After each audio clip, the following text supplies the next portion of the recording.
Greetings everyone, welcome to the next transition tidings. We've had a few days without one because of May half term. I hope it was a restful one, but this episode is all about equipment. Before I talk about what equipment is needed, I'm going to articulate why equipment is so important. Everything we do here, we try and articulate and explain our rationale and our reason behind what we do and why we do it. So the first one is because we need students to be prepared, because if they're prepared, they're going to be more likely to achieve academic success. If you don't have the right equipment, if you don't have the right tools, then you can't achieve your potential, you can't do your job.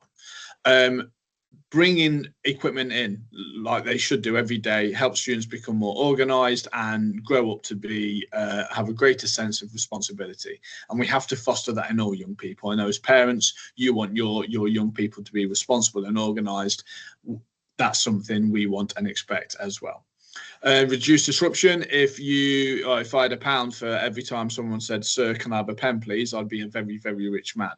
But there is a downside to that, and that's that every time someone asks for something because they don't have their own equipment, it eats into learning time, it disrupts a lesson. And if that happens 2 or 3 times a lesson, and there's 40 lessons happening at the same time, and there's 5 periods to a day and form time, all of that time adds up to quite a lot of lost learning, and that's not acceptable to us because we like to make sure every second counts in the classroom so students can learn as much as they possibly can.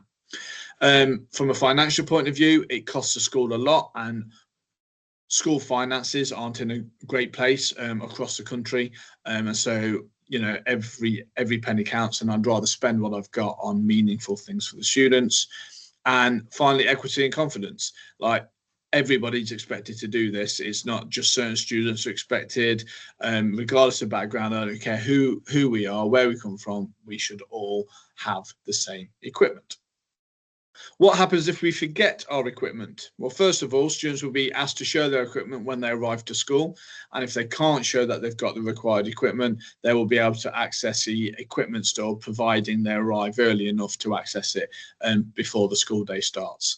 Failure to have the correct equipment will mean it's logged, and that will lead to an equipment detention being issued. Obviously, we don't want anyone in detention because we want all our young people to bring their suitable equipment and their right equipment every single day. In terms of the equipment the student needs, they absolutely need black pens, red pen, pencil, rubber, ruler, and pencil case. So those are the things they absolutely have to have, non-negotiable. And then on the right hand side, we've got some desired equipment in terms of scientific calculator, highlighter, colouring pencils, and pencil sharpener as part of that pencil case package. So the left hand side is what we absolutely insist upon and need. The right hand side are desirable extras. Hope that makes sense, and I look forward to talking to you again soon. If you've got any questions, please don't hesitate to email Miss Callahan, who's our transition lead and our transition coordinator. But yeah, we look forward to talking to you soon. Thank you.